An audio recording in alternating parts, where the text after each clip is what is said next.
1:31. Buenas noches, amigos.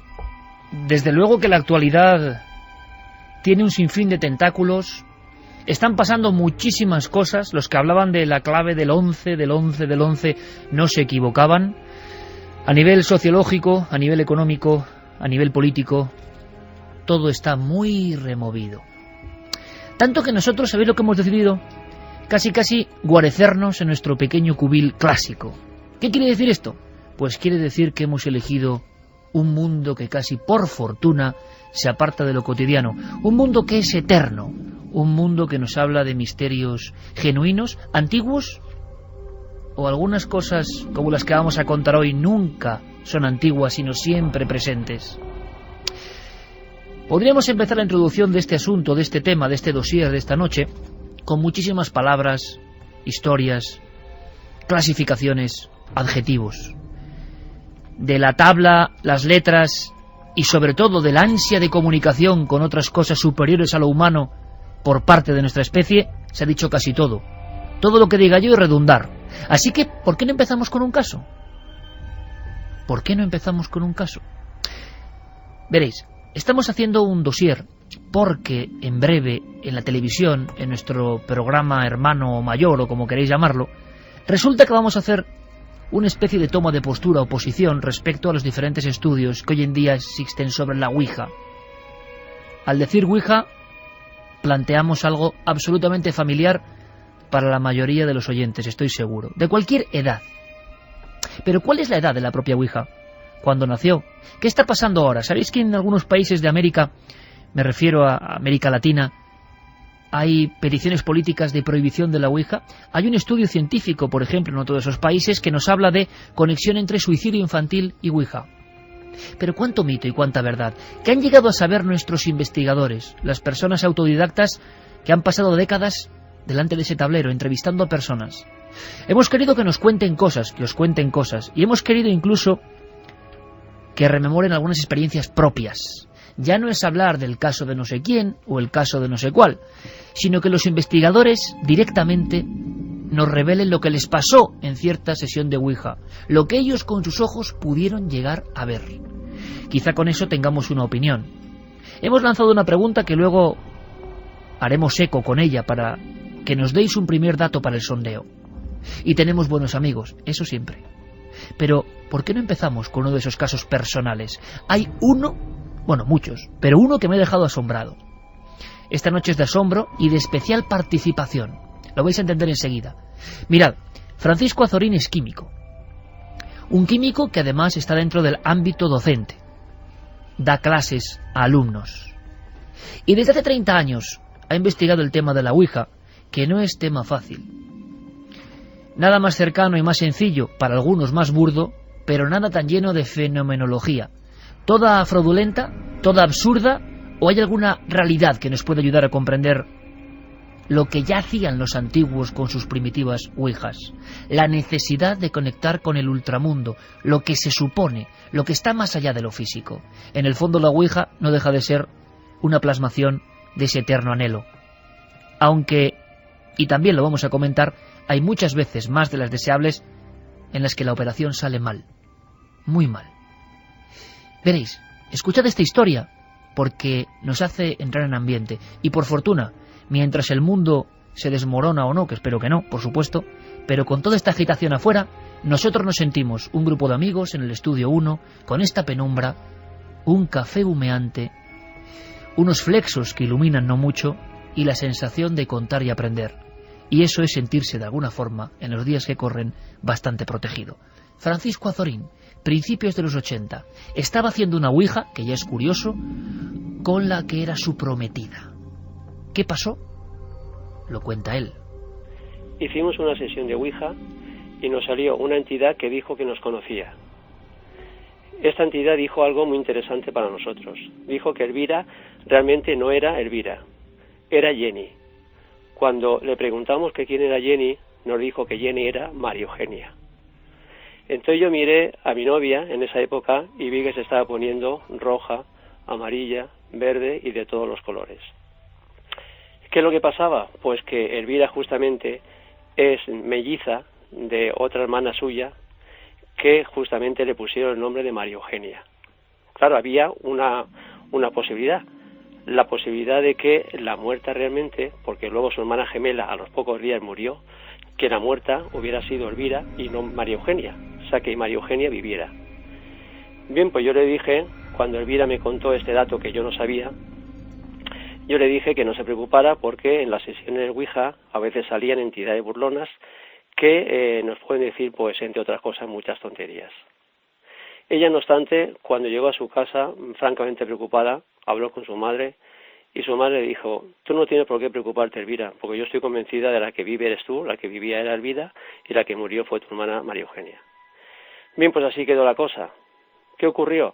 Pues que al cabo de unos cuantos años, cuando fuimos a casarnos y pedimos nuestras respectivas partidas de nacimiento, ella, cuando recibió su partida de nacimiento de un pueblo de Cuenca, pues resulta que en esa partida de nacimiento la única persona viva que constaba era María Eugenia.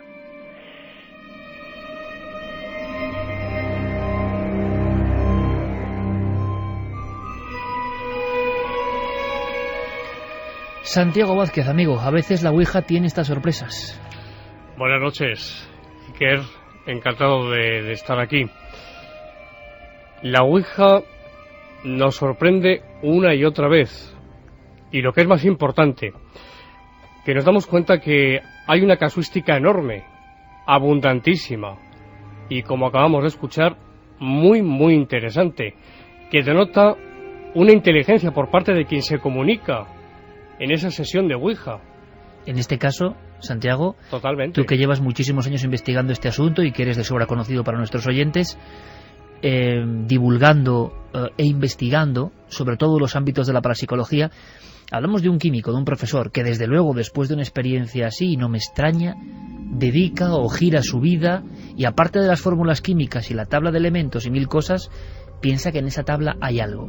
Y es que al final, su mujer de alguna forma no era la correspondiente a la partida de nacimiento, un típico cambio, un típico giro, un documento que solo está en las partidas de bautismo, y la Ouija parecía saberlo. Es el contenido inconsciente de esa propia persona, que ni siquiera conocía ese cambio en su propia identidad, la que plasma algo en esas letras y esa tabla, o son entidades ajenas, es la gran pregunta quizá, claro, las que intervienen en esa especie de rito.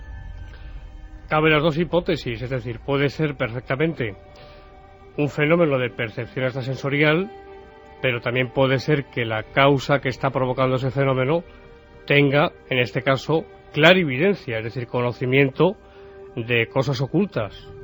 Vamos a hablar de todo eso, y vamos a hablar de casuística, y vamos a hablar en el fondo de un dossier que muchos amigos desde luego esperaban, dossier Ouija, y de inmediato abrimos las tablas de comunicación, casi más que líneas, para que nos contéis vuestro material, vuestro sentimiento, vuestra propia opinión.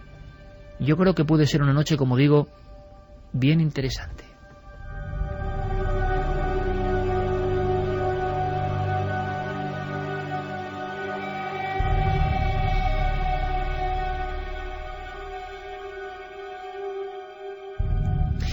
Y cuando uno bucea en documentos, se encuentra historias estremecedoras. En España son pocos los investigadores que han divulgado, plasmado, como has hecho tú, o Francisco Azorín u otros, sobre casuística concreta, que nos permita llegar a otras conclusiones. Pero, fijaos, ha habido profesores universitarios como Edmund Gruss en Estados Unidos, que han dedicado parte de su vida, pero de una forma febril, a denunciar el peligro que hay detrás de estas historias, y recopilaba e investigaba noticias como esta.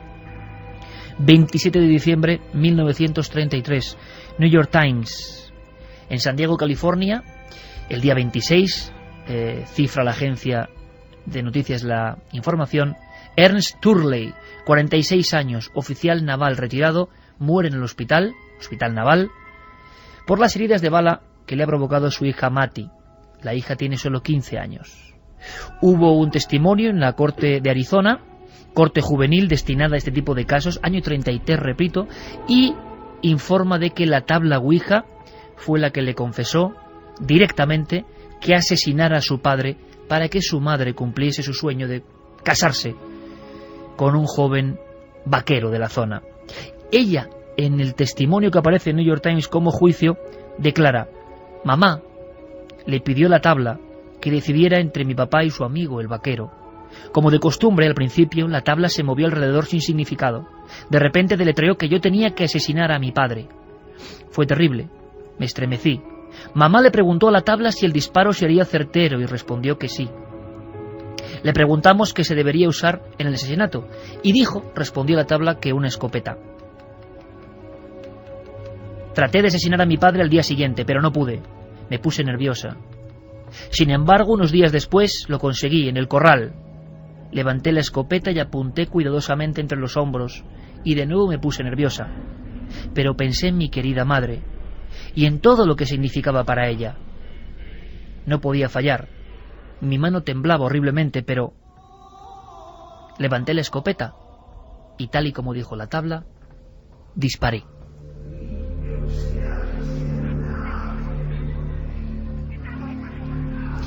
Desde luego que si la Ouija es peligrosa o no, será motivo de datos.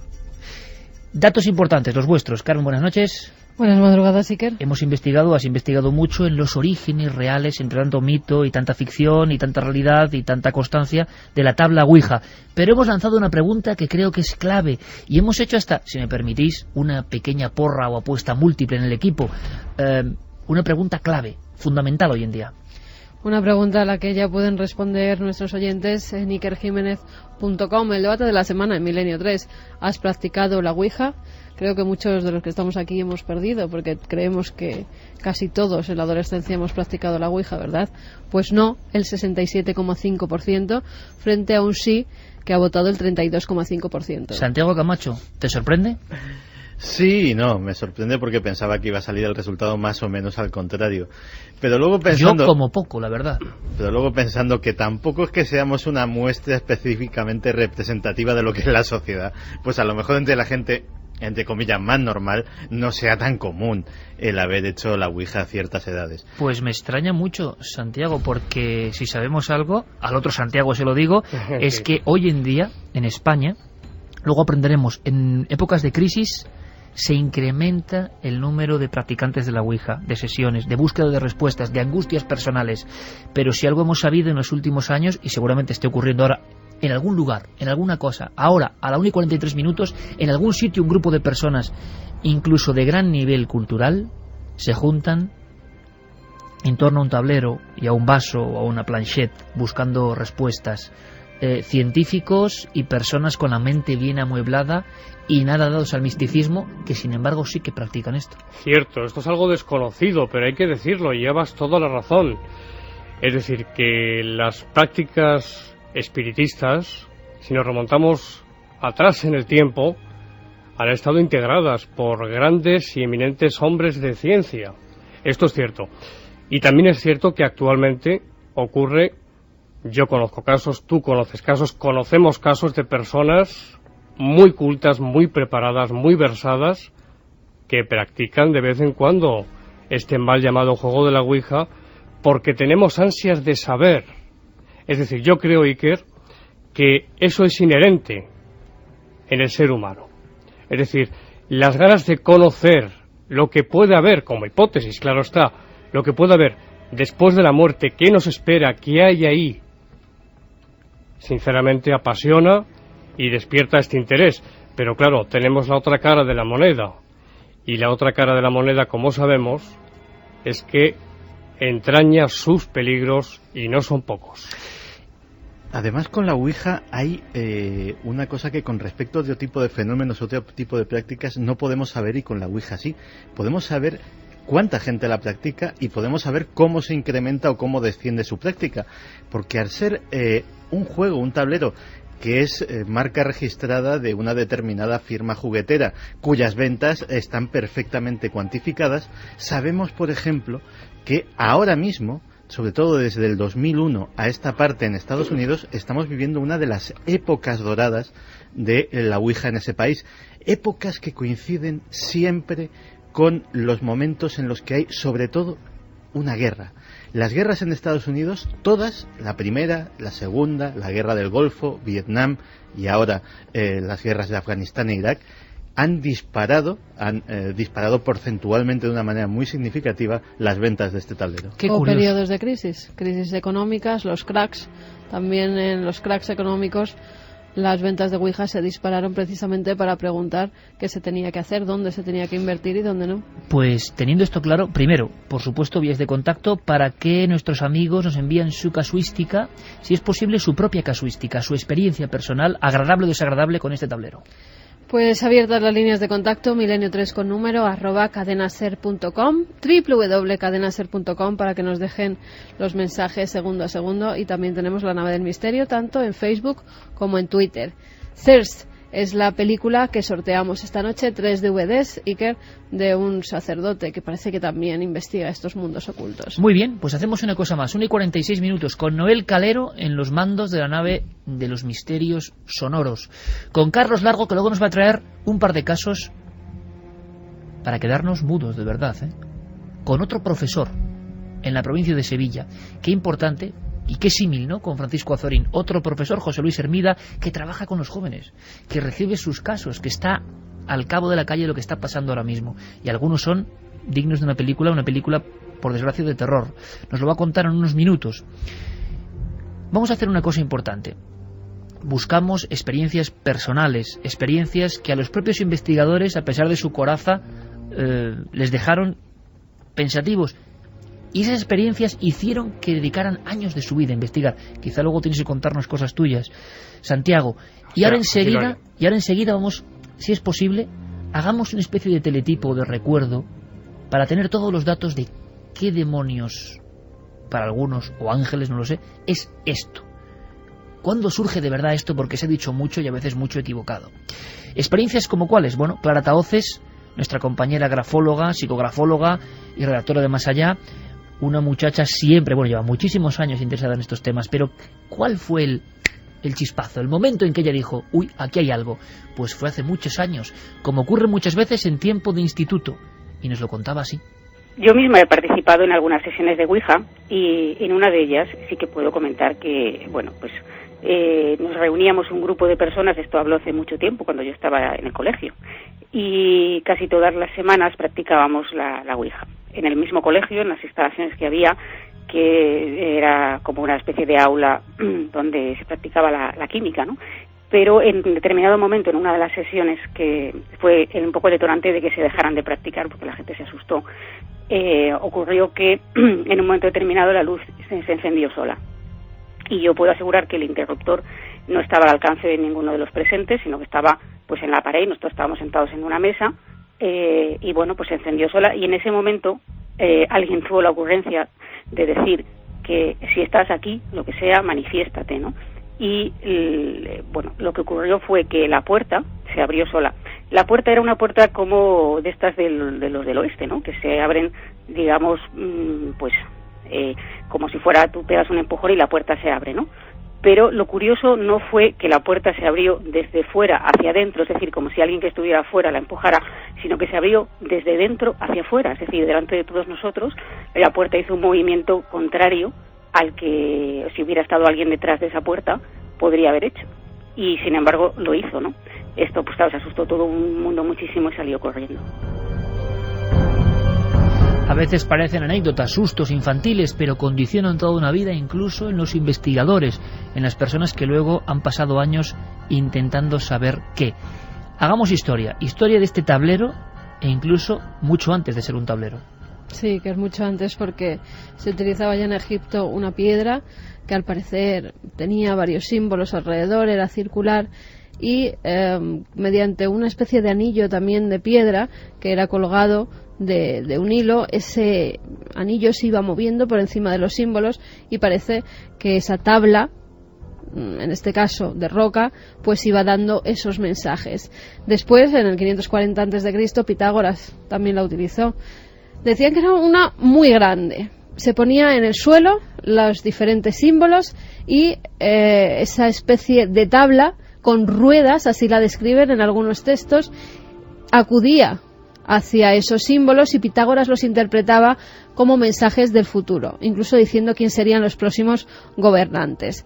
Después, en la época romana, ocurría lo mismo que en Egipto, lo que pasa que en este caso, en vez de poner un círculo de piedra, lo que utilizaban era una jarra de vidrio llena de agua, se colgaba de nuevo una especie de anillo de un hilo, se iba diciendo el alfabeto, y cuando ese anillo daba con el vidrio, era la letra elegida por esa forma de interpretar los mensajes que venían del más allá. Los chinos también utilizaron algo parecido con la piedra, y en África se utilizaba la tabla de frotar, así lo llamaban, de nuevos símbolos que se iban moviendo con una especie de señalador que iba dando e interpretando los mensajes. O sea, que esa especie de arquetipo de una tabla o de un elemento plano con signos aparece ahí desde el principio del tiempo.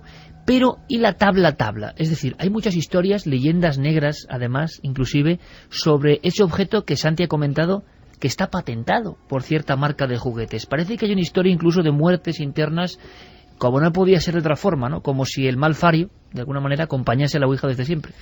Pues sí, en principio tenemos que hablar de la planchette. Las planchettes eran una especie de corazón, así tenían la forma. Dos de las patas que tenían eran patas normales, y justo, tenemos una aquí, una parecida que hemos traído esta noche, y justo en ese agujerito que hay en medio, lo que sería en la punta del corazón, metían un lápiz, y en ese lápiz iban dibujando las diferentes letras que los supuestos espíritus iban dando. Esa planchette al final se cambia, y en vez de tener dos patas, tiene una más, que se van desplazando sobre un tablero de madera de unos 50-55 centímetros de largo, rectangular. En ese tablero hay un sí, un no, un adiós, que está abajo, del 0 al 9 los números y todas las letras del alfabeto. Y ese indicador se iba moviendo diciendo las letras y así escribiendo los mensajes. En 1890, Elijah Bond es la primera persona que registra la patente, un 28 de mayo, y además le pone el nombre de Ouija, o tabla egipcia de la suerte. Tabla egipcia de la suerte es el primer nombre. Sí. La compañía Kernat Novelty la convierte en una marca registrada y la empieza a comercializar. Hubo varias divisiones en la empresa, y el dueño de una tienda, William Fuld, paga por la patente, y desde entonces se encarga de la Ouija, junto a su hermano, que además eran bastante creían mucho en lo oculto. Incluso decía que trabajaban con una tabla mística que ellos mismos habían fabricado en su casa. Bueno, pues empezaron a hacer las ouijas en su propio domicilio, en los almacenes, las hacían de forma artística. Cada una era diferente, y según los pedidos que tenían, pues las iban fabricando, hasta tal punto que llega a ser tantas que tienen que comprar una fábrica.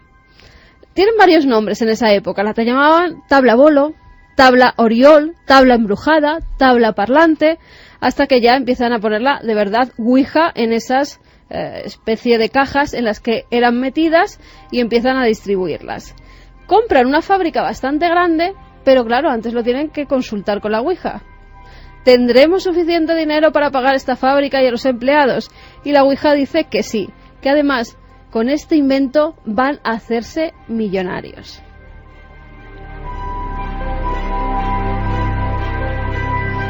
Así durante 20 años, cada vez es mayor el negocio, y William Fuld decide ampliarlo. William se vuelve muy rico, tiene problemas incluso con su hermano, llegan a juicio Iker porque querían quedarse todos con la empresa. Uno dice que es él el que la compró, el hermano dice que él había invertido muchísimo dinero, y hay como una especie de maldición entre medias. Aparte del juicio de los dos hermanos, una familia que se enfrenta, que se rompe. William Fuld un día está ayudando a uno de sus operarios a colocar una viga del techo, y cae desde el tercer piso de la fábrica donde se estaban fabricando las ouijas. O sea, el fundador se mata en la fábrica donde se realizan las primeras ouijas industriales. Exactamente. Y de ahí pasa la famosa firma que contaba Santiago Camacho, que la distribuye por todo el mundo con números y ventas escalofriantes, nunca mejor dicho. Pues sí. Fíjate, William Fuld muere en 1927, y pocos años después se hacen cargo sus hijos, y pocos años después es cuando Parker la compra, y entonces ya la convierte en un verdadero juego que se distribuye a nivel mundial y llega a vender más que el Monopoly. Vende 2,3 millones de ouijas en el primer año, o sea, no se lo creían. Y todo ello también precisamente por lo que decía Santi de las guerras. La gente empezó a consultar durante la guerra con sus familiares que habían muerto en el frente. Es entonces cuando la Ouija se convierte en un juego, entre comillas, porque llegan hasta los tribunales superiores en Estados Unidos, Iker, porque no se sabía si era tratada como un juego o si se podía tratar como un elemento espiritista. Si era un juego tenían que pagar impuestos. Y el tribunal decide que sí, que se tiene que considerar un juego y se puede distribuir como tal. Un juego peligroso, al parecer, que vendió, ahí está el dato, creo que es absolutamente significativo y comprensible para todos, vendió más que el Monopoly. Has llegado a pasar, tenemos un dossier extenso y con lleno de datos, de informaciones. Santiago, en lo personal, ¿a ti también te ha llegado a pasar algún tipo de experiencia para darte cuenta de la importancia de este juego, entre comillas? Sí. Yo practiqué mucho, Iker, hace muchos años ya. Hablamos de hace aproximadamente 22 años, 21 años. Y recuerdo una sesión que se me quedó marcada y grabada. Éramos 6 personas en torno a una mesa redonda. Había un maestro de ceremonias, mayor que nosotros. El máster se movía a una velocidad vertiginosa en círculo y él fue diciendo a cada uno, quita la mano, al otro, quita el dedo, al tercero, quita el dedo. Me quedé yo solo, con mi dedo índice posado sobre ese máster, y cuando él me dijo, quítalo tú también, ante mi asombro, Iker, aquel máster seguía girando solo.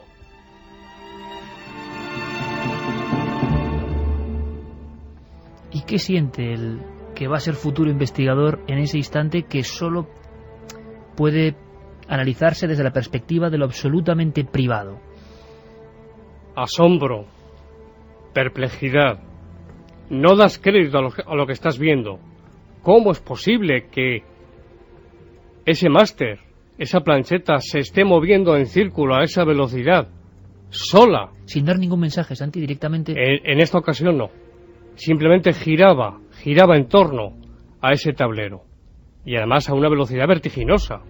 Ahora mismo hay una división entre los investigadores y contaremos muchas cosas. De inmediato vienen las noticias, pero, Santiago, sí. Ahora mismo, por ejemplo, en Paraguay hay ministros y concejales que quieren prohibir la Ouija. Ha habido un caso de suicidios de niños o jóvenes. 3 casos, sí. 3 casos, ahora luego lo comentamos. En Perú ha habido un estudio sobre psicología, psiquiatría, tendencia al suicidio y la Ouija. Con un sí o un no, como si fuese una consulta de Ouija. Es un juego muy peligroso. Sí, es un juego no peligroso, peligrosísimo. Bueno, peligrosísimo. Vamos a contar muchas cosas, muchas vivencias personales. Y ese sondeo continúa. ¿Variará el nivel de la balanza de los votos?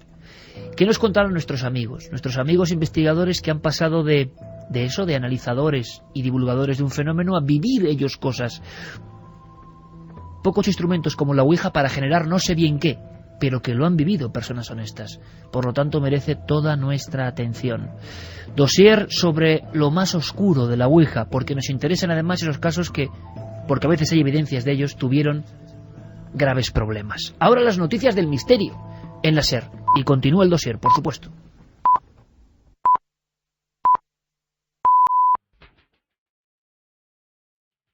Cadena SER. Noticias del misterio.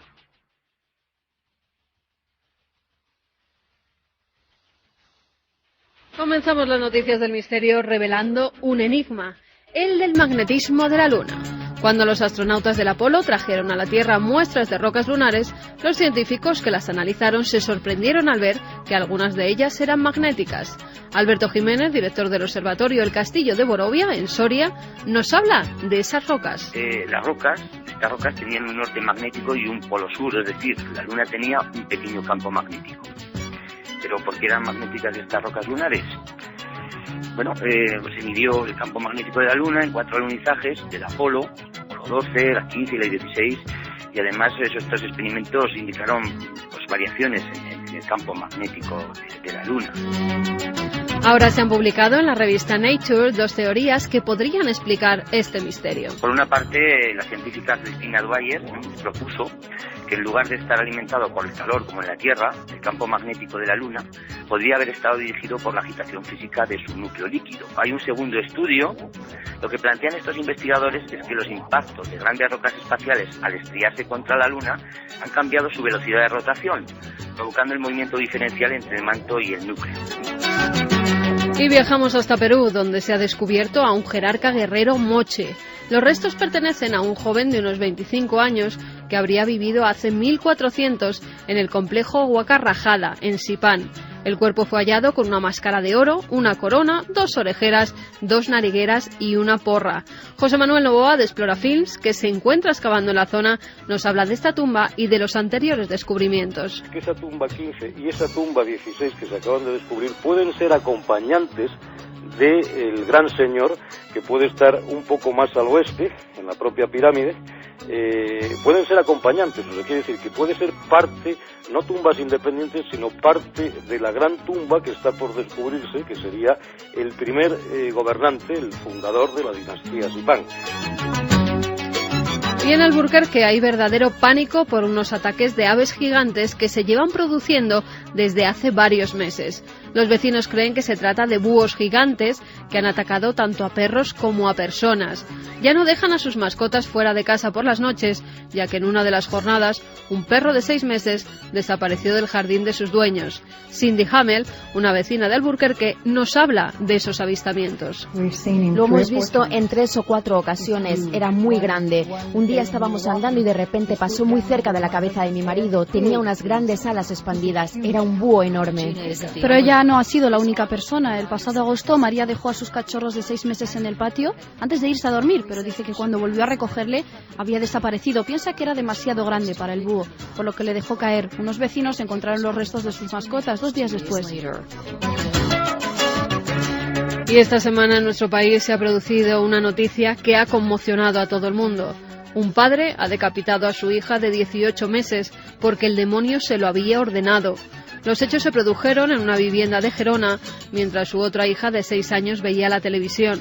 El mismo parricida llamó a los Mossos de Escuadra contando lo que acababa de hacer, y cuando estos se presentaron en el domicilio se encontraron con una escena que muy pocos pudieron soportar. El cuerpo de la pequeña estaba encima del colchón, tapado con una manta, y su cabeza había sido depositada debajo de la cama. Nuestra compañera Karma Martínez, de la cadena SER de Gerona, nos habla de este terrible suceso. Y lo del demonio, lo del diablo, él mismo lo contó cuando llamó al teléfono de emergencias para explicar lo que había pasado, y incluso cuando llegó la policía, y él les abrió la puerta de la casa, y en ese momento les dijo que el diablo estaba dentro, y les acompañó hasta la habitación donde estaba el cadáver de la niña decapitada. Delante del juez no quiso declarar. De hecho, el viernes por la tarde, hacia las 7 de la tarde o así, el juez lo mandó a la unidad psiquiátrica de la cárcel de Cambrians. Se cree que el parricida puede sufrir un trastorno mental transitorio. Muchas más noticias la semana que viene, aquí, en Noticias del Misterio.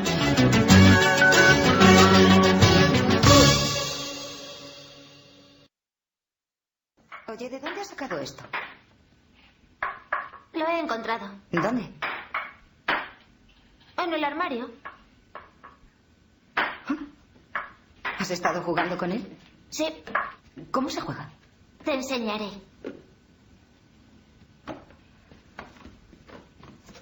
Un momento, hacen falta 2. ¿Qué va? Yo siempre juego sola. ¿Oh, sí? Pues ahora jugaremos las 2. Tú no quieres que juegue contigo, ¿eh? No, yo sí. Pero el capitán Howdy no. ¿El capitán qué? El capitán Howdy. ¿Quién es el capitán Howdy? Yo hago las preguntas y él me da las respuestas.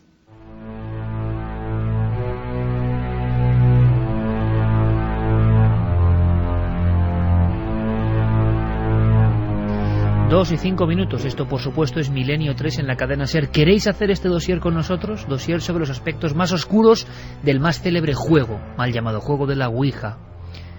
Ouija, sí. Parece que el inicio, ¿no? Cuando algo conecta, siempre en la hipótesis de la tabla egipcia, así se llamaba, la invocación surge con un sí, ¿no? Es lo que dice el mito, la verdad. Estábamos escuchando estas voces del exorcista, evidentemente, en 1973, William Friedkin, sobre la obra de William Peter Blatty, y todos los presentes volvíamos a decir lo mismo. Da igual 1, 1000 o 1.000.000 de veces, que se vea y que se escuche. Obra maestra. Qué difícil es dar tanto miedo con tanta sencillez. El capitán Howdy. Yo pregunto, y él responde. Y es que a veces como un inocente juego, pero un juego que luego atrapa, un juego que no te deja salir, según dicen muchos psiquiatras. Todos recordamos a Germán de Argumosa o a López Ibor cuando hablaban del terror que les producía aquel que iba a la consulta psiquiátrica con problemas de Ouija. No hay más que escuchar el informativo de Noticias del Misterio aquí en la SER para darse cuenta de que estamos ante una ola de desequilibrio psíquico global que da pavor. Casos como el de Gerona, decapita a su hija porque le ordena el diablo y lo mete debajo de la cama. Qué gran público potencial a veces, con grandes desequilibrios, acude por lo sencillo que es a la Ouija. Un cóctel, una bomba realmente explosiva, un peligro. Personas que no van con capa, ni sombrero de copa, ni colmillos. Personas normales y corrientes. Las sesiones son en bloques de pisos. Convivimos con este fenómeno y con grandes tragedias.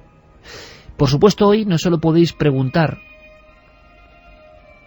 contar vuestras historias, sino directamente, ¿por qué no?, preguntarle a Santiago Vázquez, que lleva toda la vida investigando específicamente estos asuntos. Quizá pueda deciros algo, ¿por qué no? Quizá. ¿La encuesta ha variado? ¿Y qué dicen nuestros oyentes?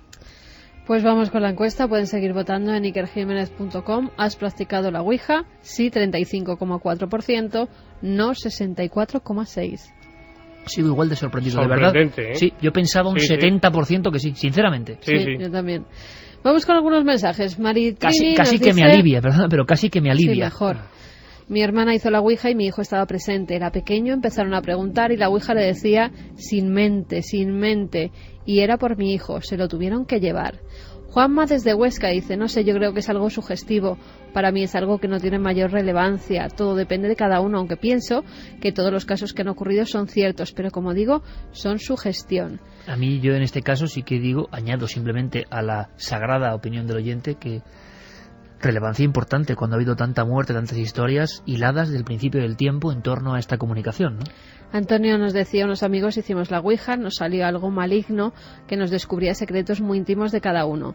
Decidimos cortar la sesión y destruimos la tabla, pero el vaso lo tiramos desde un tercero y no se rompió. José Ángel, ¿es posible? Unos amigos haciendo una sesión de Ouija, apareció el arcángel San Gabriel poniéndoles en sobreaviso de la presencia inminente del guardián de los 666 ejércitos del infierno. Ahora le preguntaremos a Santiago porque hay un arquetipo que siempre aparece, constantemente. No en vano por eso el corte del exorcista. ¿Por qué esa constante de Satán, el diablo, Lucifer? ¿Por qué? Es un miedo que tenemos dentro y se refleja ahí. ¿Por qué? Ahora lo comentamos. Antonio López desde Granada dice que es psicólogo de profesión, que no cree en la Ouija ni en el más allá, que jamás ha hecho el juego de la Ouija, que no le tiene ningún miedo, pero que no lo practicaría jamás, por lo que sí que le tengo respeto a la Ouija y sí mucho miedo a nuestra mente. Pongo un ejemplo, una colega mía que se dedica a adicciones no tóxicas tiene ahora mismo en terapia a un padre de familia ejemplar. Jamás ha ido a un bingo, jamás ha gastado dinero en lotería, jamás ha dejado de atender a su familia, hasta que hace un par de años un amigo le regaló un cupón de la 11 y le tocaron 30.000 euros. A partir de ahí, en vez de ir su vida mejor, ha sido un infierno. Empezó a comprar lotería de forma compulsiva, llegó a gastarse más de 5.000 euros en la lotería de Navidad del año pasado, su mujer le ha encontrado boletos de quinielas por más de 1.000 euros, está metido en todas las webs de apuestas por internet, hasta el punto que los 30.000 euros que le tocaron en el sorteo han desaparecido y están teniendo problemas de dinero para pagar ahora su hipoteca. Mi pregunta es, ¿qué pasa si en una mente inmadura que se pone a jugar a la Ouija casualmente se cumplen sus predicciones? Por si acaso, yo recomiendo no jugar a estas cosas e insisto, no creo en ello, pero sí le tengo mucho respeto a la mente humana. Favor. Interesantísimo lo que dice. Yo creo que no es cuestión de creencia, sino de casuística y fenomenología. O sea, eso ocurre, no hay que creer en los casos, ocurren. La interpretación en naturaleza ya no lo sé, pero Santiago, traslado esa pregunta. Sí. ¿Qué pasa cuando encima las intercomunicaciones parece que son positivas o cumplen, ¿no?, lo que dicen? Empieza el enganche. la causa busca nuestra perdición en un porcentaje muy alto. ¿Has dicho nuestra perdición? Sí. Y no solamente perdición, busca en muchísimos casos, alto porcentaje, busca nuestra muerte. No estoy exagerando, ¿eh? Pero es curioso, Santiago, yo te conozco hace muchos años, tú lo sabes. Sí. Hace muchos años. Y tú has tenido una... Pero nos pasa a todos en nuestro ámbito. Santi se habrá vuelto más o menos conspiranoico. Yo me he vuelto más o menos amante de lo sagrado, en este caso más. Y tú, sin embargo, has ido hacia la evidencia, digamos, o la sensación de que tienes... Uno va cumpliendo sus roles, ¿no? Sí. Tienes que advertir, hay como algo que te dice que tienes que advertir de esto, que era un elemento más en las guías de la Ouija, es una fenomenología más. No, hay un peligro real y uno se siente impelido a contarlo con esas palabras tan duras. Hubiera sido un gran psicólogo, ¿eh? Hubiera sido un gran psicólogo, porque efectivamente en estos micrófonos tan grandes de la cadena SER, de tu programa, me das la oportunidad para dirigirme a cientos de miles de amigos oyentes que están ahí escuchando el programa. Y yo, después de mi experiencia personal, por un lado, y por otro, mi conocimiento de casuística, no puedo guardar para mí estas cosas. Tengo que decirlo. Amigos, tengan mucho cuidado, por favor, con esto de la Ouija. Y no es ni muchísimo menos reiterarnos, ni muchísimo menos. Es que decía, no solamente busca la causa paranormal que actúa en la Ouija nuestra perdición, es que busca nuestra muerte. Busca que nos quitemos de en medio, busca el suicidio. Aquí tenemos casos que si tenemos tiempo contaremos. Busca el suicidio de la persona, matar a la persona. Pero en teoría lo que se busca es contactar con los seres queridos. Entonces, ¿qué pasa ahí? Claro. Fallecidos, y normalmente las preguntas van dirigidas a esos seres y a saber que están en un plano más allá y que están bien. Claro, entonces, ¿cuándo se produce a ti? ¿Cuándo ocurre el cortocircuito? Yo recuerdo unas palabras del profesor. Y él decía, y yo comparto esta hipótesis, que aquellos seres, teológicamente hablando, aquellos seres que están ya en la mano de Dios, no pueden volver. Es decir, sabemos que en la Ouija hay suplantación de identidad. Esto ocurre. Alguien que se hace pasar por alguien. Exactamente. Es decir, es que hay casos, aquí tengo bastantes casos, de sesiones de espiritismo, sesiones de Ouija, donde se manifiesta supuestamente el marido fallecido, la esposa fallecida, el abuelo fallecido. Las primeras sesiones, pero conforme va pasando el tiempo, esa causa se va tornando agresiva, violenta, insultante, y cambia por completo. Esto no hay que perderlo de vista, esto es muy importante. Es decir, la causa, a priori, desde el principio, no se va a mostrar hostil. Lo que intenta es atrapar, esto es psicología del fenómeno, sencillamente. Intenta atrapar al sujeto. Un engañador. Exactamente. Incluso dando detalles auténticos, ciertos, fehacientes de la vida de esas personas. Porque tienen clarividencia, tienen conocimiento del futuro, por otra parte. Vamos a ver, hay una cosa muy clara. Esta es la experiencia personal de Santiago Vázquez. Puede ser compartida o no, Sí, clarísimamente. Es mi opinión, claro. Clarísimamente. Claro. Es más, seguro que esto genera un debate, que es lo que a mí me importa, ahí al otro lado. Pero es la experiencia de alguien, lo digo, que lleva muchos años investigando. A mí como periodista me interesa saber por qué Santiago ha radicalizado su postura. ¿Se ha dado cuenta de qué? Pues de casos que ahora nos va a contar. Pero fíjate que incluso aquellos que se acercan desde una perspectiva más racionalista o más materialista al fenómeno, también inciden en esa advertencia en contra. Porque si simplemente uno cree que a ese vaso, que esa plancha, se mueve por impulsos inconscientes de los operadores, de las personas que están colocando sus manos o sus dedos sobre ella, eso lo que abre es una puerta a zonas del inconsciente que normalmente están cerradas. Si no recordamos muchas veces nuestros sueños, si no recordamos muchas cosas que suceden en ese mundo oculto del que no somos conscientes pero que forma parte de nuestra psique, es porque no conviene. Por eso es inconsciente, que no conviene que aflore a esa superficie. Qué interesante es eso, Santiago, acabas de decir. Abrir esa puerta a ese baúl secreto a ese sótano escondido donde nuestras pesadillas, nuestros miedos, nuestros traumas, nuestros complejos viven y que son el caldo de cultivo, el campo en el que aran los psicoanalistas, los psicólogos, los psiquiatras. De repente dejarlo libre a través de una herramienta como puede ser esa, ya visto simplemente desde ese punto racionalista, también es muy peligroso. Fíjate, Santiago Camacho, que no es casualidad.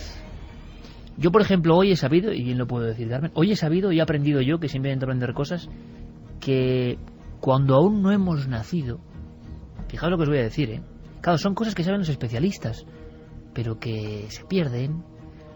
Existe, en mi opinión, repito, una absoluta, mi buen amigo Santiago Camacho sabe lo que le voy a decir, porque hemos hablado hace poco de eso, nos hemos escrito, desacralización o desespiritualización de todo, eso ya lo sabemos hace mucho tiempo. E incluso de materialización, cosificación y ordenación lógica, racionalista, de muchas cosas que viven con nosotros. Por ejemplo, los sueños. Cuando hablas con especialistas en sueños, al final nadie sabe nada. Todos han leído determinado manual, siempre, por supuesto, brujuleado por las creencias religiosas o no, más o menos paranormales o no, de quien haya escrito eso, y al final lo que sabemos es que cada noche, en esa especie de muerte aparente extraña que es el sueño, conectamos con cosas que, como dice Santiago Camacho, a veces parece que es mejor no remover. Pero es que hoy he aprendido, hoy, y no otro día hoy, que a las 33 semanas exactas, qué curioso, a las 33 semanas se producen en el feto humano movimientos REM. El feto sueña. Qué interesante. Y dice el especialista, ¿con qué sueña un feto si no tiene ningún tipo de vivencia? Es una gran pregunta. ¿Con qué sueña el feto que no ha vivido más que la placidez de esa especie de caverna? ¿Qué está pasando en esa mirada del feto humano que está girando los ojos como si hubiera amigos, y quizá me estoy metiendo en una piscina muy grande, como si hubiese una especie de programación que da tanto miedo, o es una puerta abierta a una dimensión tan insondable que, hombre, por supuesto, en los días que corren más vale ordenar, no preocuparse, clasificar de alguna forma, y en el fondo lo que sabemos hoy, que no sabemos nada, dormimos cada noche, dormimos y soñamos desde antes de nacer, no sé con qué, pero mejor olvidarlo todo. ¿Y si la Ouija u otros fenómenos nos reconectan con esa otra vida mágica que todos quieren que desterremos, nos separemos de ella? Quizá porque es peligrosa para el propio ser humano, no lo sé, pero ahí está la posibilidad. Precisamente estos mismos días, quizá no sea casual, en Paraguay salta el escándalo de suicidios por la Ouija, ¿no? Como si alguien, ¡pum!, abriese esa puerta, que debe estar en algún lugar. Sí, hasta tal punto, Iker, que Hugo Ramírez, que es un concejal y es el presidente de la Junta Municipal de Asunción, ha pedido por escrito que se prohíba la venta de la Ouija, porque un suicidio de un chico de 17 años se ahorcó, lo encontró su abuela en su habitación, ahorcado de una cuerda y con extraños mensajes que al parecer le había dado el tablero. Unos meses antes, otros 2 suicidios, también de jóvenes que habían tenido que ver con el tablero Ouija. Ahora se ha pedido eso, que no se venda este juego, sobre todo a personas que no son adultas, a jóvenes que no son mayores de edad. Y en Perú un estudio psiquiátrico y psicológico sobre la conexión suicidio-Ouija. Horacio Vargas Murga, que es médico psiquiatra, director del área de niños y adolescentes del Instituto Nacional de Salud Mental, ha pedido que se tenga mucho cuidado, que vigilen a los jóvenes, a los adolescentes, porque les están llegando muchos casos de cuadros clínicos con trastornos psicóticos, depresivos, ansiosos y con otras perturbaciones mentales, y en la mayoría de ellos, pues los adolescentes, los chicos, las chicas, dicen que por en medio ha estado el mal llamado juego de la Ouija, que lo han practicado en varias ocasiones, tanto a nivel normal como a nivel informático. Que ahora comentaremos, Santiago nos va a comentar lo que está pasando ahora en Internet, ahora mismo en Facebook, con un experimento de Ouija, dicen, el mayor del mundo.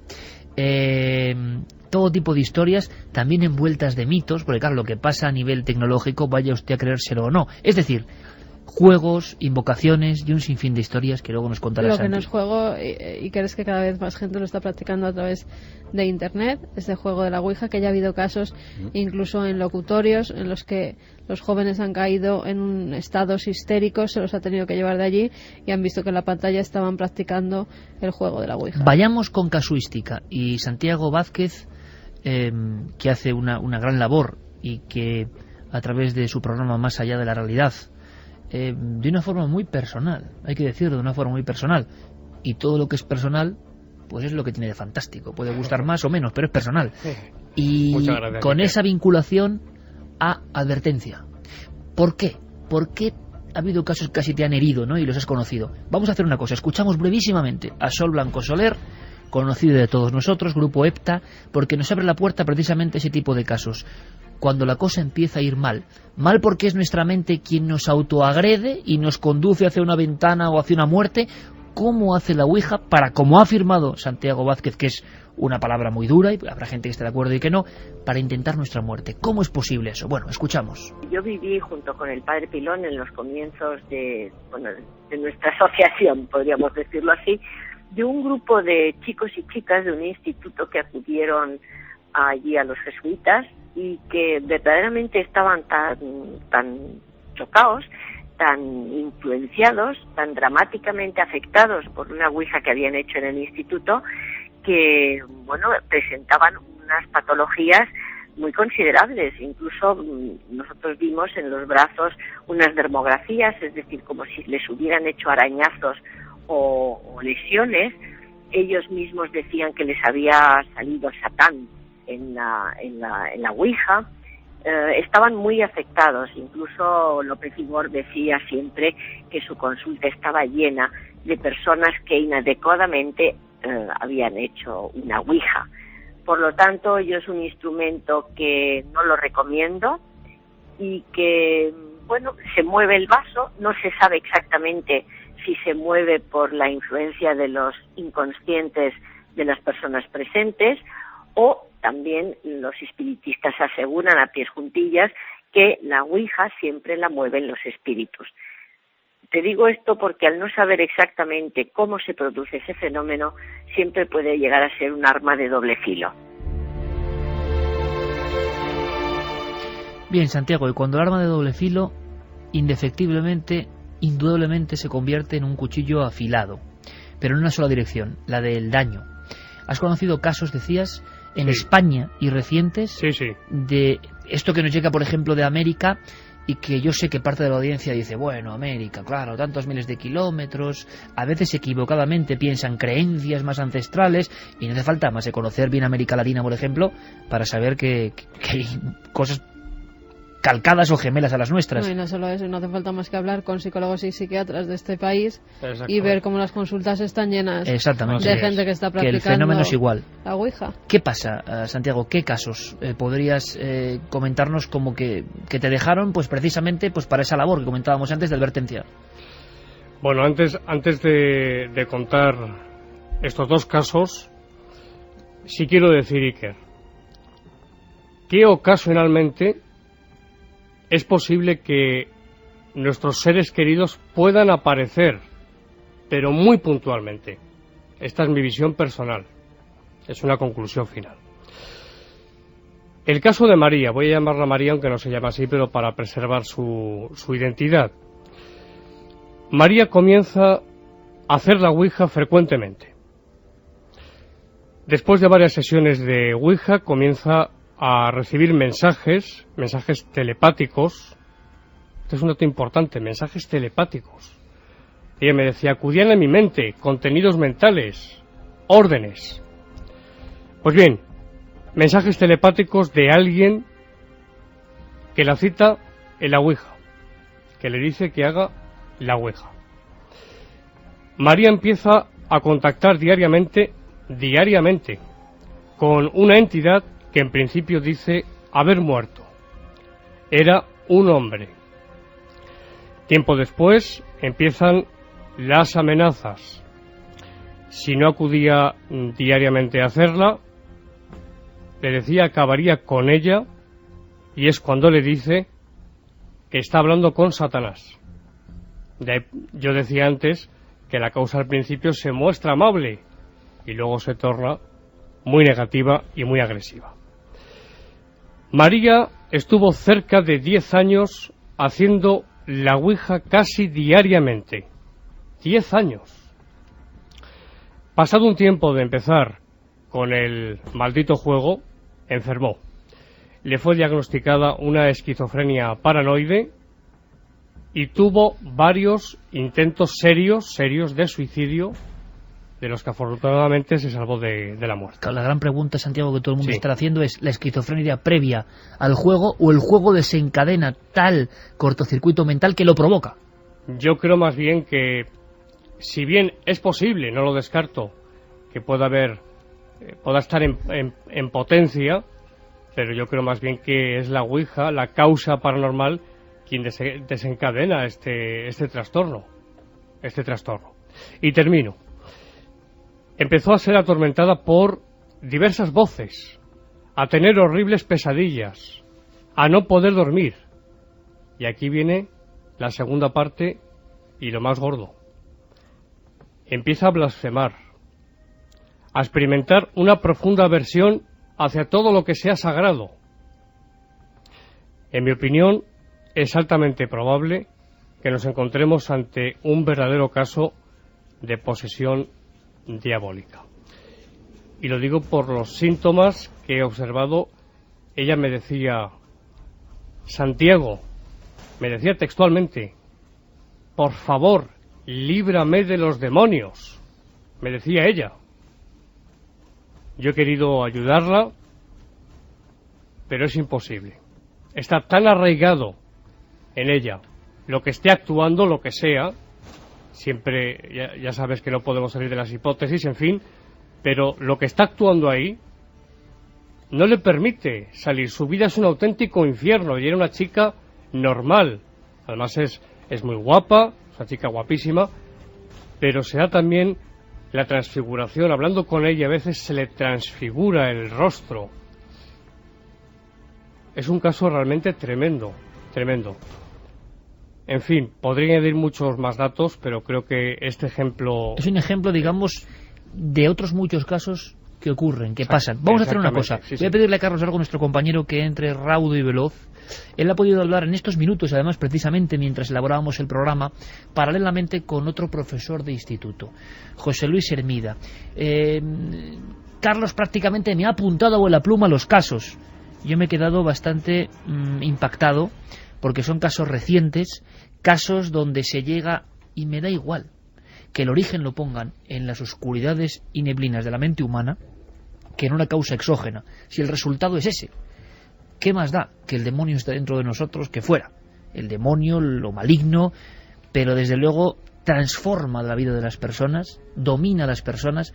Y yo recuerdo, y Carmen recuerda, y por supuesto tú, Santiago, recuerdas algunos casos que Germán de Argumosa, uno de los pioneros, ¿no?, en la divulgación de esto, nos contábamos de una vez, de ese, por ejemplo, industrial exitoso, pero que todas las noches practicaba la Ouija, consultando, pues con este mismo sonido absolutamente clásico.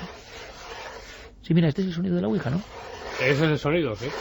Un clásico. Bueno, pues noche tras noche atrapado, dominado por esto, decisiones empresariales de a quién hay que despedir o qué operación hay que hacer, a través de la Ouija. Es decir, cuando una cosa tan inocente, entre comillas, como una tabla, un vaso, te ha dominado. Y nos contaba muchos casos de ese tipo. Investigadores de la Ouija que acaban completamente enganchados y que no salen de casa sin preguntar a la Ouija lo que va a pasar ese día, lo que van a hacer, e incluso cuestiones familiares. Mira, a mí me viene a la mente ahora mismo, rapidísimo, porque ahora el tiempo es para Carlos y estos casos que de verdad impresionan mucho. En este dossier, hoy vamos a dedicar gran parte del programa evidentemente al dossier, y tenemos preparado una cosa muy bonita, quizá luego para descomprimir, ¿no?, que hemos llamado Visado para el Futuro. Es una nueva sección de Santiago Camacho. Yo creo que os va a gustar mucho, está hecha con mucho cariño y con una visión, ¿no?, panorámica hacia el más allá en el aspecto lineal del tiempo. Pero fijaos, aunque será motivo de otro debate si queréis aquí, hace no mucho tiempo nos dejó Sinesio Darnell, ¿verdad? Así es. Este verano. Yo cuando hablaba con Sinesio tenía la sensación de que había un momento... Sinesio Darnell, investigador, sobre todo en psicofonías. Exactamente, y químico, y científico. Y es curioso también integrado en el mundo de lo académico y dando clases a alumnos. Sinesio Darnell empieza la investigación, como tantos otros, de lo extraño, sobre todo estas cuestiones de contacto, vamos a llamarlo así, de transcomunicación o como queréis llamarlo, con una lejanía del fenómeno. Pero las comunicaciones, ya me lo contaba Sinesio, y las grabaciones, de pronto esas voces, sea lo que sean, y que claro, somos muy lejanos a eso cuando estamos alejados del fenómeno, pero quien está todos los días grabando con una visión científica o con un anhelo científico de extraer información tangible sobre ese fenómeno, se empieza a dar cuenta en determinado momento de su vida, y no es el único, es más, creo que hay pocos que no hayan vivido esto, de que esas voces le hablan a él, de que ese lo que sea se dirige a él.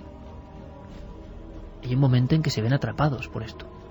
Sí, es cierto, es cierto. Y yo creo, Santiago, que solo los más firmes han sabido navegar ahí, y que casi todos han tenido más o menos hasta miedo del propio fenómeno, que al mismo tiempo les enganchaba en el gran reto filosófico que había ahí, pero es que eran cosas que les pasaban ya. Es como si ese fenómeno que parece muy global y muy lejano de repente se fija en ti. La sensación que Sinesio Darnell, Freddy Jürgensen, Konstantin Rodiv y tantos otros han tenido. Vamos a hacer un pequeño aparte simplemente para escuchar y para saber qué opináis. Son casos recientísimos. Carlos, buenas noches, compañero. Buenas noches, Iker. Te has quedado con los pelos de punta, como me contaba un buen amigo como José Luis Hermida. Sí, la verdad es que son dos casos. José Luis es un gran conocedor de este tema, del tema de la Ouija. Ha estado realizando análisis sobre el fenómeno y, como decías, es profesor en un instituto sevillano y pues allí recibe muchas historias de adolescentes, de estudiantes que, bueno, pues juegan con la Ouija. Él me recordaba un caso muy impactante por lo gráfico que tiene, por unas escenas que son casi de película, de terror, de unos alumnos suyos. Hace unos años un grupo de amigos se reunía en una casa de una chica, de estudiante de José Luis, para hacer la Ouija. En principio, pues eran sesiones, tal y como nos decía nuestro amigo, pues normales. Bueno, lo habéis comentado, aparecían personajes históricos y que hacían referencia, pues que tenían relación con alguno de los estudiantes. Pero llega un momento en el que aparece un personaje clásico y vamos a escuchar quién era ese personaje. Hasta que por fin salió pues el peor personaje que les podía salir, el demonio, Satanás. Y entonces, pues a través de ese contacto, Satanás les estableció un turno que tenían que suicidarse, porque si no él se encargaría de buscar la forma de llevarlos con él. Una vez más, lo decía Santi, aparece este término, el suicidio, les pide que se suiciden. Se asustan, dejan durante una temporada de hacer la Ouija, pero sin embargo sí que siguen en contacto con el más allá, con el demonio, con Satanás. Y bueno, pues una tarde salen del instituto, se dirigen hacia una piscina abandonada que está muy cerca de allí. Y vacía, por tanto. Y totalmente vacía, efectivamente. Nos imaginamos una piscina olímpica con un trampolín totalmente elevado y justo en la parte de arriba del trampolín empiezan a trazar una Ouija. Estaban una chica y un compañero suyo. Y bueno, pues se le hace una pregunta, vuelven a contactar con Satanás y los chicos hacen una pregunta muy sencilla. Como habían establecido unos turnos de suicidio, una de las chicas, la chica en este caso, se ofrece a suicidarse a cambio de salvar la vida de sus compañeros. Y la Ouija lo que le respondió fue lo siguiente. Aquello le dijo que no, que estaba establecido el turno de las muertes y que eso no iba a cambiar. Pero entonces ella dijo, ¿y si viviese en este mismo momento? Si lo hago en este mismo momento. Estaba con un compañero, el compañero dijo que no quería seguir esa sesión, bajó para abajo, se sentó al borde de la piscina que te digo estaba vacía, llena de cascotes, de obras, de restos de ladrillos, de cemento y demás, y se quedó allí esperando que la compañera bajara. Pero en ese momento mira para arriba y se da cuenta que la compañera hace una postura como la del ángel que se va a lanzar al agua y dice, este es un buen momento para morir como otro cualquiera, y se tira.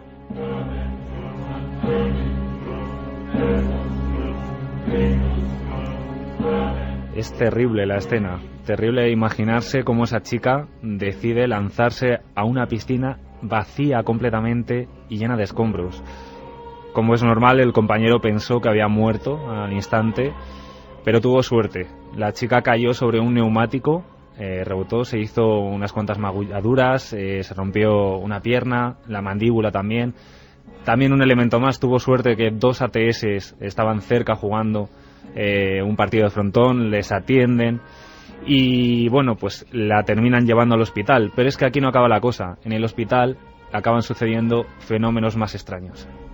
Visitas muy raras, personas que dicen que son familiares y no lo son, personas que dicen que pertenecen a determinados círculos y no pertenecen, personas que se hacen pasar, incluso me contaron por personas que tienen que ver con la religión, sacerdotes y demás, que tampoco lo eran, todo con el afán de acercarse a ella de alguna manera.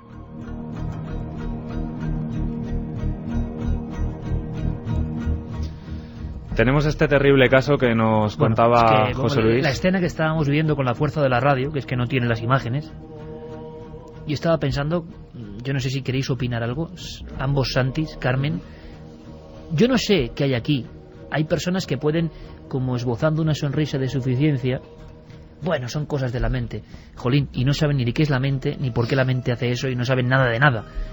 Aunque sea la mente, que me da igual, y no deja de ser igual de extraño que algo exógeno para mí, llegar a ese nivel de iconografía, de hacer esas cosas, que una chica haga eso, pues la mente tiene laberintos que dan mucho miedo. Es que la mente tiene laberintos, claro, que dan mucho miedo. Y cuando encima lo proyectan en una tabla que te da mensajes, que muchas veces son los mensajes que tú propiamente te está transmitiendo, pues suceden estas cosas. Lo que ocurre es y estos suicidios, lo que no sabemos es por qué parte de la mente te lleva a hacer eso, qué parte de la mente lleva a un padre a cortar la cabeza de su hija en nombre del demonio. Lo que ocurre, igual, no es cuestión de... Pero lo que ocurre es que la gente, cuando dice es la mente, se creen que saben lo que dicen. Esa es mi opinión. Claro, es decir, lo que no saben es que... No, que es la mente, directamente, ni por qué hace eso. Es la mente, y con eso hacen como carpetazo lo extraño, cuando lo extraño también está ahí, ¿no? Sí, lo peor además es que, fíjate que cuando teníamos esa reunión informal, mucho antes del programa, cuando estábamos preparándolo, claro, todos recordábamos experiencias de muy jóvenes. Y realmente es que cuando eres muy joven... todos lo hemos vivido en cierta medida, te crees inmortal, te crees invulnerable, tienes una osadía que en muchas ocasiones pues se muestra en la temeridad al volante, en la temeridad con los vehículos, en la temeridad en las salidas nocturnas, en la temeridad en los deportes de riesgo. Y esto, que también es muy propio de ciertas edades, también es una temeridad, y como todas las temeridades que he citado anteriormente, también se puede pagar muy cara. Santi, tu opinión sobre lo que hemos escuchado. Yo nunca había escuchado a nivel gráfico una historia así, me parece tremenda. Una observación, y es que hay que darse cuenta o percatarse de algo, y es que lo que se manifieste, lo que sea, la causa que sea, incide muy frecuentemente en dos puntos: asesinar a una persona o a varias, o en matarse a uno mismo. ¿Y hay alguna cuestión filosófica quizá, o tú has llegado a algún tipo de duda existencial? Sí. O de ¿por qué? Porque parece muy violento esto. ¿Qué sentido tiene, no? Que tú juegues a algo, bueno, puede ser la propia mente, ¿no? Una sensación autodestructiva que muchas personas llevan, o llevamos todos sin saberlo ahí en la recámara, ¿no? Yo creo, Iker, fíjate, yo creo que no es algo inmanente. No creo que la Ouija ponga en marcha unos mecanismos desconocidos en la mente del sujeto, porque también hay fenómenos paralelos, pero bueno, de eso hablaremos otro día.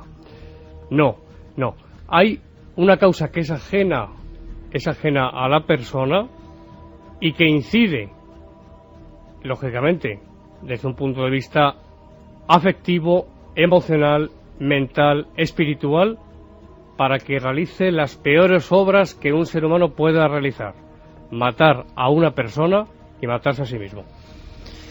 Caso número 2 de este archivo personal. Agradecemos a todos los amigos que hemos llamado, esa sensación de decir, bueno, yo colaboro con vosotros, porque son casos, todos ellos, que no habían hecho nunca públicos. Yo creo que es interesante, ¿no? De ese archivo personal que ha afectado y ha convertido al divulgador casi en un enarbolado del peligro de estas cosas. Segundo caso que también nos va a dejar sin habla.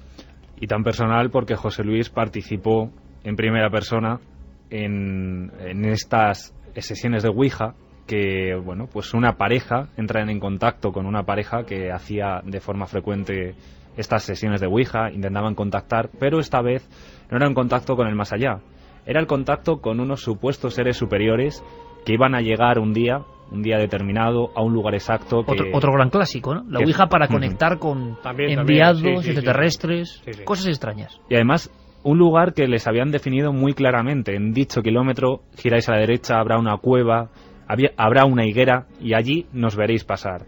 Bueno, pues José Luis participó de estas sesiones de Ouija. Efectivamente, él, aunque dice, tener su propia teoría de que es la mente la que crea todo esto, pues se lanzaron a la aventura, fueron allí, y lo que se encontraron fue muy, muy parecido a lo que la Ouija había determinado. Llegamos allí, efectivamente todo era exactamente igual a lo que se había dicho en la Ouija. Había una higuera, había una roca, había una cueva, un inicio de una cueva, y estuvimos allí pues varias horas.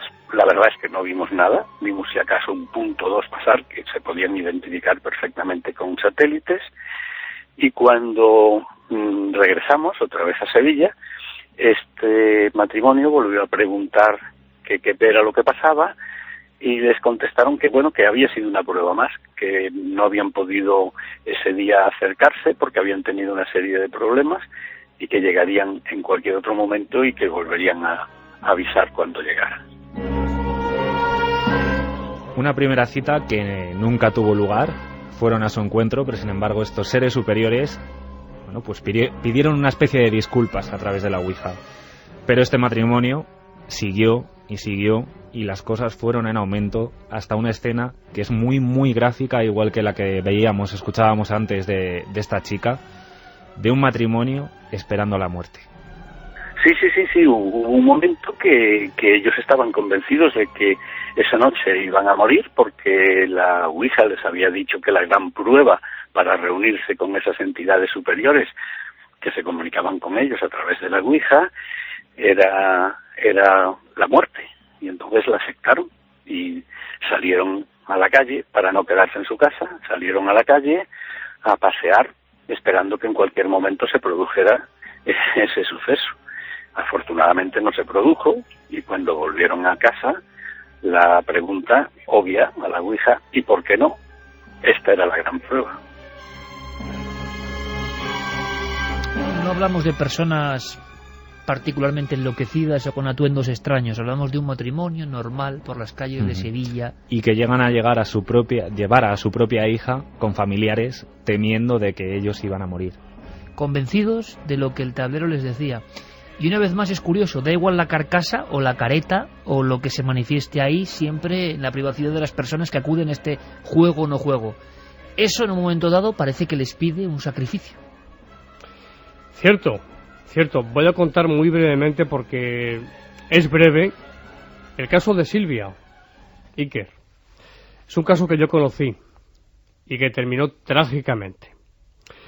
Todo empieza con un desamor. Silvia entra en un estado de autoabandono. Se abandona por completo, entra en un estado realmente lamentable. Y empieza a llenar sus terribles horas practicando a solas la Ouija. Y aquí viene el problema. En ella, en la Ouija, se manifiestan unos seres que se autodenominan los guardianes. Así se identificaban ellos, los guardianes.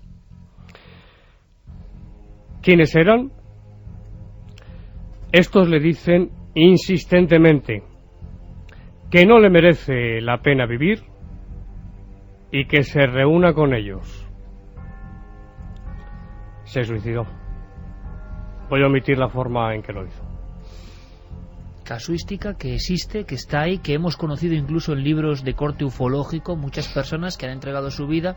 Hubo un caso muy famoso de un niño mexicano en el 77 que fue portada de todos los periódicos, que llega a tener la frialdad de dejar el mensaje de Ouija escrito en un lado del papel, del pequeño folio infantil cuadriculado, y por el otro lado una carta a su mamá, porque unos seres de X planeta le estaban comentando que debía arrojarse por la ventana en su piso 18, si no me equivoco, en México. En este libro también Edmond Grusch cuenta el caso de dos niñas de 13 y 14 años en Zúrich, en Suiza, que pues estaban la verdad que obsesionadas con la Ouija. En cierto momento esa Ouija les da un mensaje, les dice que tendrán una vida bastante dramática y que no llegarán a los 18 años. Ellas tenían 13 y 14. Antes de que pasara ese tiempo, deciden agarrarse de la mano y tirarse desde el 5º piso de la ventana del dormitorio de una de ellas, matándose. La Ouija de nuevo ante un suicidio, en este caso colectivo. Haremos ese debate en próximas fechas en Cuarto Milenio, viendo los investigadores de Ouija qué piensan y los investigadores de la mente qué piensan. El lado más científico y el lado, si quieren, más heterodoxo o más investigador de lo fenomenológico. Pero está claro que hay algo que no acabamos de controlar muy bien. Hay una especie de, imagino, de terror acumulado del ser humano e incluso de violencia contra nuestro propio yo que no entendemos, que cataliza con la conexión de algo que está ahí y se despierta, o es ese algo el que maneja. Vamos a hacer una cosa, seguimos escuchando vuestros casos, preguntas, cuestiones, pero dejadme que abra aquí, al menos como abanico, otra eterna cuestión. ¿Qué pasa en el sonido que hemos hecho antes? En este caso una planchette entre el sí, el no, esa tabla. ¿Cuántas horas de Ouija se habrán practicado en el mundo? ¿Cuántas comunicaciones? ¿Cuántas revelaciones? ¿Cuántas acertaron? ¿Es capaz la Ouija de adivinar el futuro? Bueno, eso va a ser otra cuestión en este dossier. Pero ahora vamos a qué pasa en lo físico. Se han hecho experimentos. Santi, quiero que nos cuentes ahora el lado más estético quizá, o no, no lo sé. Se han hecho experimentos intentando capturar lo que hay en la Ouija. Y veréis, hay dos cuestiones muy divididas. Son microimpulsos, pura fisiología, el dedo inconscientemente mueve el vaso, o no. Quiero que lo experimentéis vosotros con dos testimonios. Uno es Sebastián Darbó, conocido de todos, uno de los pioneros en la divulgación de estos temas en Cataluña, que hizo con un grupo de Sabadell de ingenieros un experimento, vamos a llamarlo, con sensores, para saber qué pasaba. Y por otro lado, escucharemos a Francisco Azorín, químico, con una experiencia personal que parece que descarta para él la posibilidad de que solo sean movimientos inconscientes. Lo escuchamos y abrimos esa posibilidad. He visto saltar, he visto a veces tipos de fenómenos paranormales en torno a la mesa, las personas que estaban en torno a la mesa. Pero entrando en el fenómeno en sí, que es lo que queréis saber, que es el Ouija, llevamos a cabo una investigación en la ciudad de Sabadell con ingenieros para estudiar la presión que los dedos efectúan sobre el máster. Es decir, y nos dimos cuenta que siempre hay una persona que de forma imperceptible quizá presiona el máster. Y esa persona es la que a través de movimientos neuromusculares es la que va deletreando los mensajes que allí manifiesta el Ouija.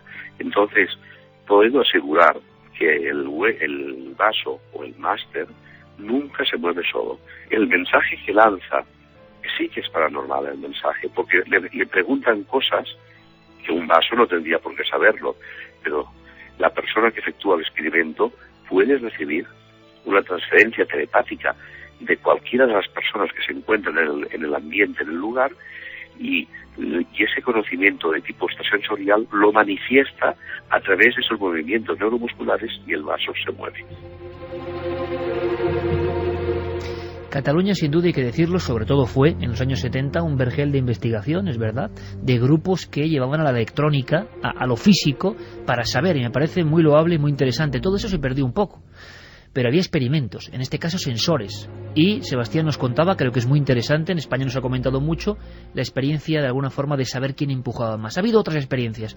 Antes de que nos cuenten nuestros amigos la otra cara de la moneda, bueno, el químico, repito, y profesor Francisco Azorín nos habla de otro caso que para él invalida todo esto.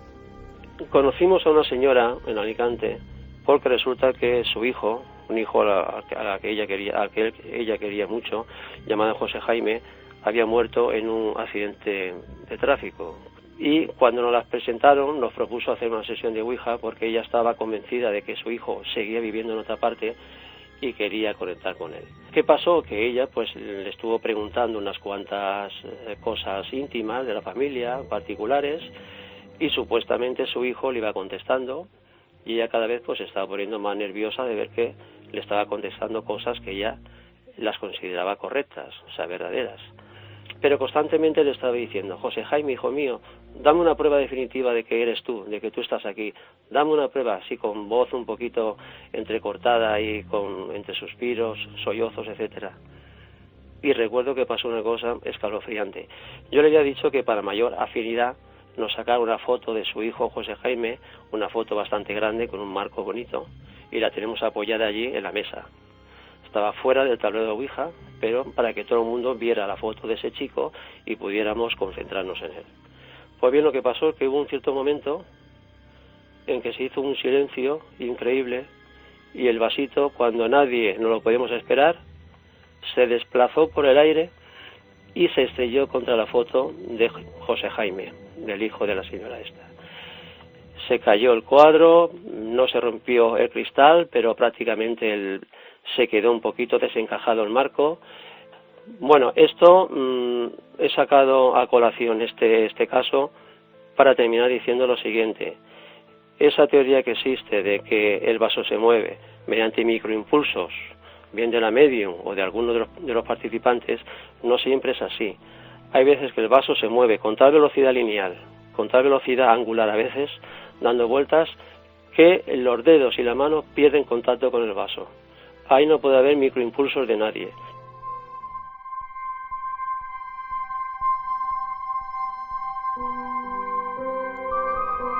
...2:52, dossier sobre el lado oscuro de la Ouija, el más popular juego de contacto y que, como nos ha contado hoy Carmen, viene desde muy atrás en el tiempo, desde varios milenios antes que los señores artesanos y jugueteros americanos lo convirtiesen en el icono tan popular, tan conocido hoy. Decías, Santiago, escuchando a Francisco Azorín, y estoy completamente de acuerdo. Sí, estoy de acuerdo, completamente. Yo no creo que sean microimpulsos, no creo que sean... A ver, ojo, hablo de sesiones de Ouija bien establecidas.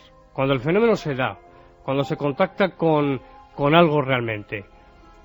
Los participantes, es lo que yo pienso, son catalizadores, no foco, son catalizadores de la causa.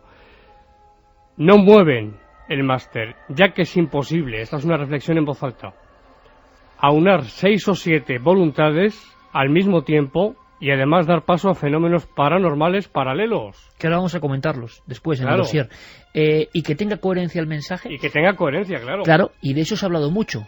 El otro Santiago, que ha indagado en todo este ámbito, se ha hablado mucho, Santi, de experimentos que intentaban invalidar o poner a prueba el fenómeno de Ouija. ¿Qué sabemos de ellos? Pues los experimentos los hay para todos los gustos y son muy contradictorios en sus resultados. Fíjate que el primero que he encontrado procede de la revista Popular Science de la fecha, agárrate, febrero de 1921. Ya se hablaba de Ouija. No se hablaba, se hacían experimentos muy elaborados, como este, hecho por un científico hindú que se llamaba Abhay Pisei, que hizo la primera Ouija ciega eléctrica. Básicamente utilizó el mecanismo de un teletipo modificado de tal manera que tenía una superficie circular, la planchette, él o los sujetos con los que operaba podían manejarla sobre esa superficie y iba a dar a unas teclas que no tenían nada escrito, teclas de máquina de escribir antigua, de teletipo, y al tocarlas se activaba un mecanismo eléctrico que imprimía una cinta de papel con un rollo de tinta y ahí salían los mensajes. Pues bien, en los experimentos estos de 1921 sí salían mensajes en las ouijas ciegas. Y luego se han hecho experimentos. ¿Te refieres a mensajes coherentes? Mensajes con cierta coherentes, coherencia. es decir, sin saber las personas que estaban participando en el experimento a qué a qué letra correspondía cada tecla, porque además el mecanismo tenía un sistema de rotación que hacía que en cada sesión se pudiera variar ese orden y se pudiera variar esa correspondencia entre las teclas y las letras que saldrían impresas en la cinta de papel. En el otro lado, el experimento que más mencionan los escépticos es el de un profesor de secundaria llamado Larry Bayou, que se le ocurrió hacer el experimento de hacer más que una ouija ciega, una ouija con sujetos ciegos, o más que ciegos, cegados, con los ojos vendados. Y comprobó que los sujetos con los ojos vendados no recibían absolutamente nada. El experimento es controvertido porque, aparte de que no sabemos exactamente el estímulo visual que parte tiene que ver con esto, también se decía que los sujetos experimentales estaban sometidos a una gran tensión porque venían a ser alumnos del tal profesor, etcétera, etcétera, y que bueno, que aquello no tenía muchos visos de salir. Mucho más aceptado por la comunidad es un experimento muy parecido al que nos relataba Sebastián Darboux. Es el llevado a cabo por la Society of Psychical Research, que se gastó un dinero y sobre todo empleó bastante esfuerzo en hacer un tablero Ouija y un máster y una planchette con sofisticados sensores de presión, sensores de todo tipo, para determinar exactamente eso, hasta qué punto había movimiento autónomo o hasta qué punto era provocado por los intervinientes. Según el resultado del experimento de la Society of Psychical Research, una de las asociaciones de investigación paranormal por más prestigiosas del mundo, ellos sí vieron que por lo menos en las sesiones que ellos montaron, sí que de manera absolutamente inconsciente veían que el testigo, el máster, era movido por los intervinientes, aunque en una cosa que ha incidido mi tocayo hace un momento, se sorprendían muchísimo en esos resultados, y era la tremenda coordinación que personas que no estaban evidentemente de acuerdo, que no tenían nada que ver, parece ser que ellos, la precisión de sus sensores podía determinar quién hacía qué, y es que no lo hacía uno, lo hacían todos, pero de una forma coordinados como el más preciso de los valetes. O sea, esos cerebros parece que habían hecho una especie de reunión inconsciente, y conectaban. Hay quien dice que claro, si uno se ciega no acaba la última parte del proceso, es decir, y repito, esto es una fase previa al gran debate, gran dossier que queremos llevar a la televisión, con el aspecto ya allí científico, y que nos argumenten lo que tengan que argumentarnos. Hoy simplemente es una exposición casuística de cómo está el fenómeno ahora mismo. Bien es cierto que algunos defienden, Santiago, que como es catalizador y no foco, uno tiene que ver el contenido. Si se bloquea esa última parte no tiene sentido, porque algo está... somos como antena de eso. Claro, es que es imprescindible que los sujetos puedan ver. Se ha comprobado en laboratorio, en otros fenómenos paranormales, que cuando se somete a un sujeto a una presión emocional, el fenómeno no se produce. Esto es empírico. En muchos grandes dotados, en muchas personas, en cuanto las metes en esa... Claro, y los más escépticos, Santiago, con lógica razón, dirán, es que no existe el fenómeno. Sí, pero la actuación del dotado debe ser espontánea y debe estar sometido a las menores presiones posibles. ¿Sabes lo que me recuerda a mí eso?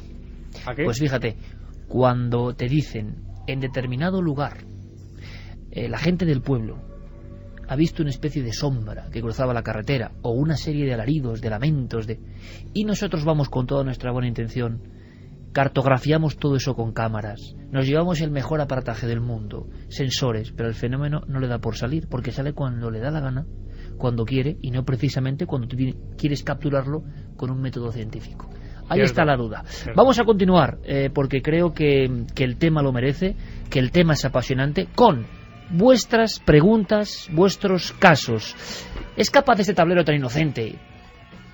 Por lógica, bueno, ¿cómo una cosa tan espiritual va a comunicarse de esta forma tan burda, dirán algunos? ¿Y ha dado pruebas de que adivina el futuro, por ejemplo? ¿Y qué son esos fenómenos concomitantes alrededor de la Ouija? Pues todo eso y mucho más si nos acompañáis. Y aparte, lo dejo ahí, ese visado para el futuro.